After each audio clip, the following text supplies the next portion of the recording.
હિન્દુસ્તાનની અંદર જ્યારે બોર્ડર ઉપર એ દેશના જવાનો આખો દિવસ ને આખી રાત ઊભા હોય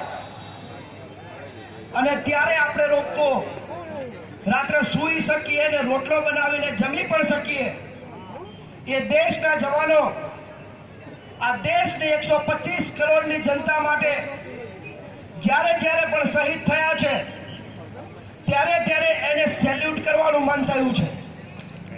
અને આ સેલ્યુટ કરવાનું મન એટલા માટે થાય છે કેમ કે જય જવાન અને જય કિસાનનો જે નારો છે એ હિન્દુસ્તાનના દરેક એક બાળકના કાને ખૂબ સારી રીતે ગુંજી રહ્યો છે, ખૂબ સારી રીતે સમજી રહ્યો છે કે જય જવાન કેને કહેવાય, જય કિસાન કેને કહેવાય.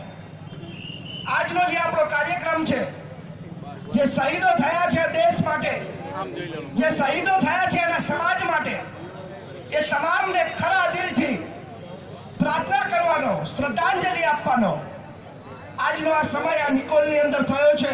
અને હું એટલું જ કહી શકું કે અમદાવાદની અંદર જો દિલ્હીમાં કોઈ કહેતું હોય કે 56 ઇંચની છાતી અમારી પાસે છે, તો હું નિકોલના બળવીર 56 ઇંચની છાતી વાળાને નમન કરું છું. બાપ, કાર્યક્રમ કરી શકો અને તમે જ આવી તાકાત ઊભી કરી શકો. બાકી 25 ઓગસ્ટના દિવસે 15 લાખ પાટીદારો ખાલી વૃંદાવનમાં જમ્યા હતા.